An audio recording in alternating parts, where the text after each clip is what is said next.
Now, every morning you wake up, they keep 10 in Daudu, 50 in Gwe West, 10 in Guma, 2 here, 1 in Agasha, 2 on the road, 3 here, 3 in a vehicle. It is a daily occurrence now, daily. And what they are doing commonly now is that they are not even shooting, they are slaughtering like rams. That is what is happening now. 3 days back, they went to bury a young man that they slaughtered. Broad daylight, they came shooting to stop them from burying that young man. I want to say that this should be the concern of every one of us. It is not a religious issue. Some of them are hiding under religion. It is not a religious issue. I know, because I have related to Muslims for a long time, no Muslim fights or kills during Ramadan. The killing even took place more at that time than now. So they should not tell us it's Muslim. It is a hidden agenda. And this hidden agenda is being sponsored from the presidency. It is coming from the presidency. If all Nigerians are saying ranching and presidency continues to say grazing reserve, then presidency has a hidden agenda. We want to hear our president's voice. Our president should talk to us. We did not vote for Garba Shehu. We did not vote for Shegun Adesina. We want to hear our president speak to us. Presidency promised some amount of money to resettle our IDPs. It's how many years today? No kobo has been sent down here. But a lot has been sent elsewhere where they have IDPs.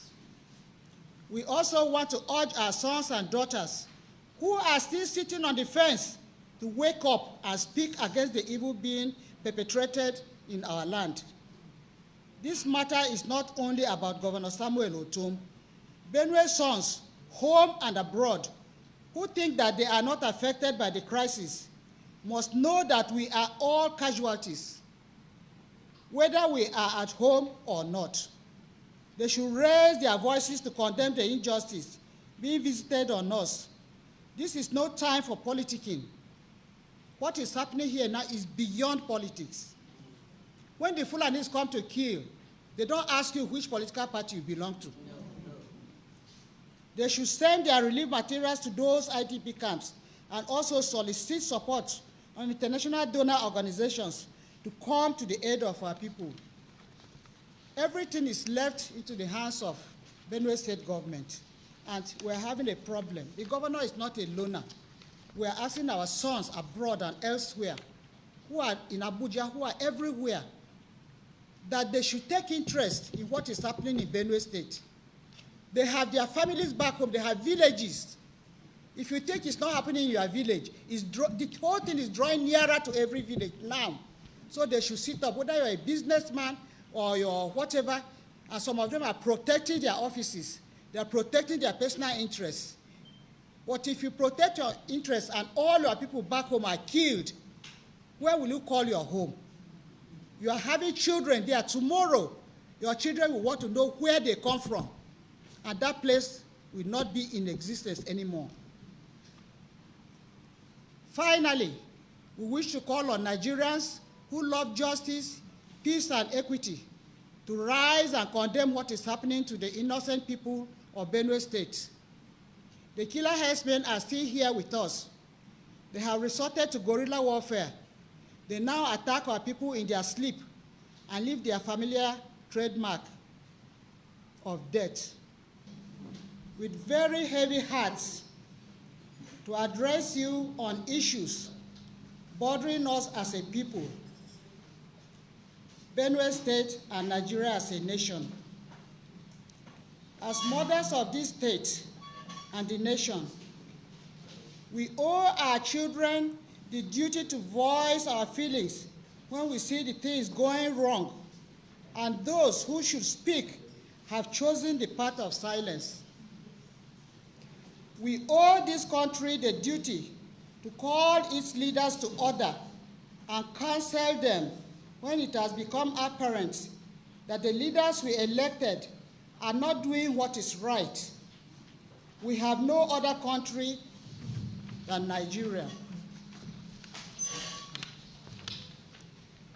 You are very much aware of the worsening security situation in the country being perpetrated by Fulani Herdsmen who have killed thousands of Benue people and in other states.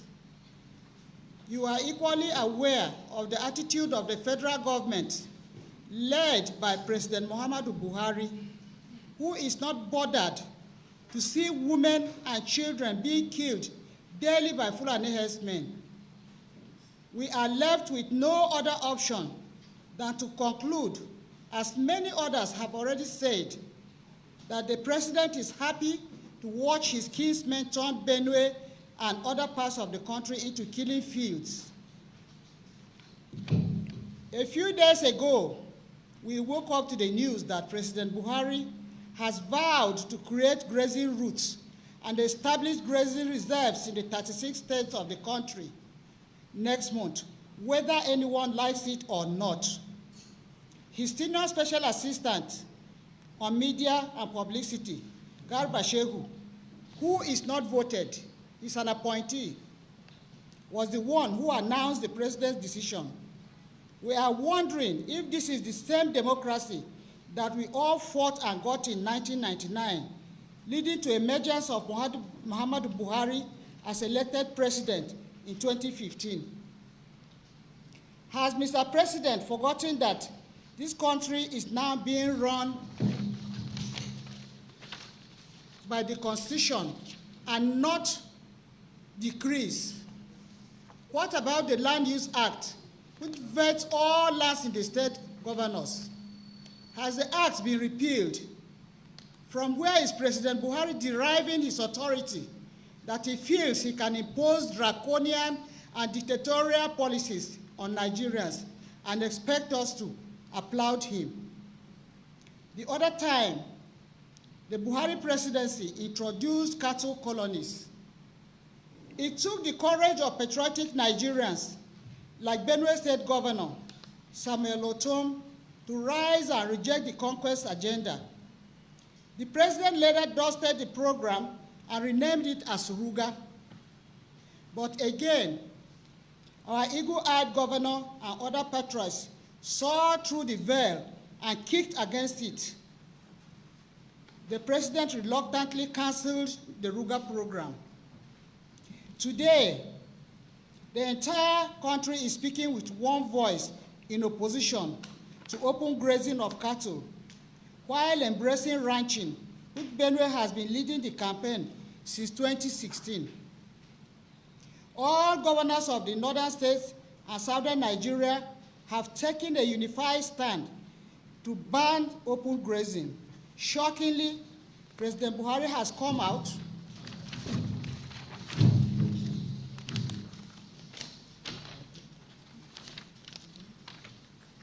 to mock the governors and is threatening to impose grazing reserves on the people of this country.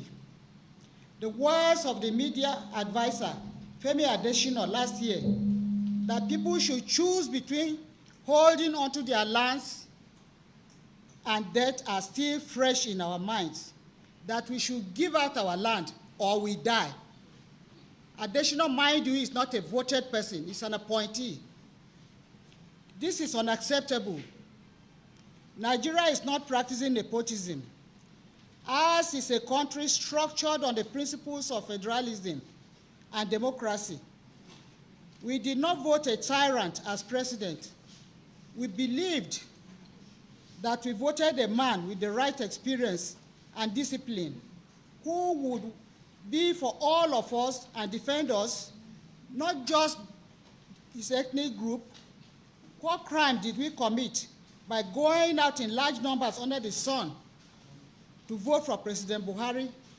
And he has now chosen to reward our love with hatred and our ballots with bullets. From all indications, President Buhari is for somebody and not for everybody. Contrary to his words on May 29, 2015, when he took oath of office.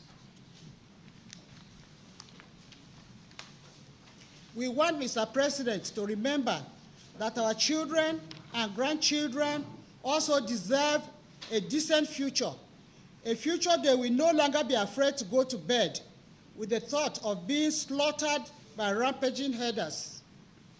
The humanity and conscience in President Buhari should make him to think about the thousands of children whose parents were killed by herdsmen and are now in internally displaced persons camps for 4 years as orphans. Don't such children deserve to live in a country they call their own? What about the hundreds of widows whose husbands were slaughtered by herders and thrown to the birds to feed? Don't they deserve to return to their lonely homes to start life in a dehumanizing way?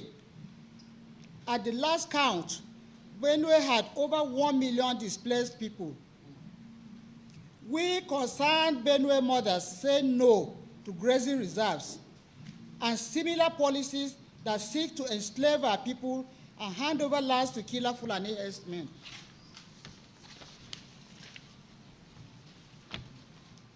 We have also observed a disturbing trend where Fulani militia attack our people, but the federal government comes out swiftly to absolve them of any blame.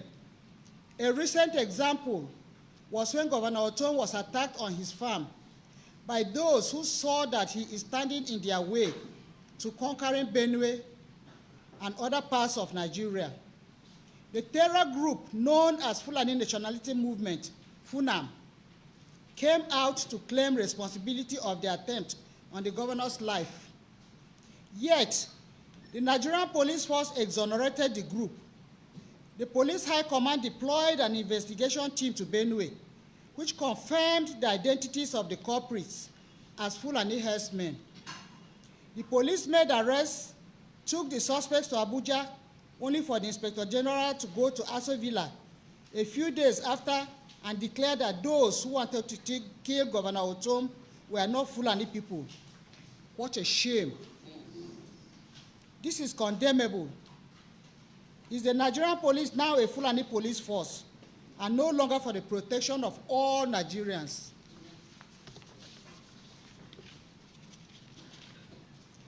We call on President Muhammadu Buhari to urgently address the nation and caution Fulani herdsmen to stop the killings. We know that if he makes the address directly to the Fulanis and means every word of what he says, they will listen to him. We would very much love to hear the voice of our president. We should not continue to be hearing from his aides. They are not our president. In other countries, the president would have been talking to us on a regular basis, assuring us of our safety. The president should, as a matter of urgency, announce the cancellation of his plan to impose grazing reserves on Nigerians and instead evolve a national ranching policy. A policy even the northerners, even the leader of Mayati Allah accepted. Ganduje of Kano State has already started ranching. Maybe presidency is the one pushing for grazing and not Nigerians, and not even the northern leaders. The federal government should also throw its weight behind southern governors as our declaration against open grazing. President Buhari should motivate security agencies and direct them to be professional and neutral in the discharge of their duties. We also expect Mr. President to call his appointees to order to stop assaulting the sensibilities of Nigerians. What the Minister of Justice, Abubakar Malami, said, comparing the ban on open grazing with spare parts business, was insensitive. Comparing human lives to spare parts.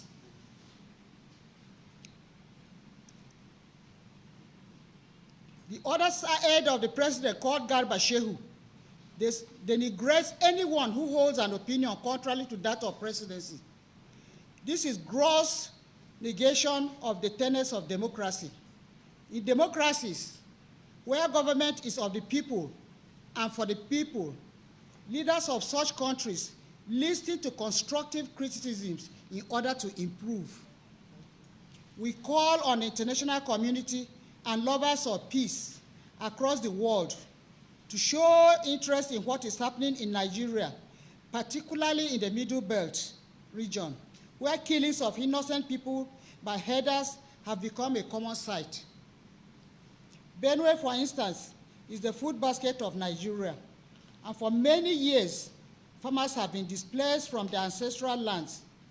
The ugly scenario has resulted to food crisis and is said to take a more dangerous dimension if not stopped now.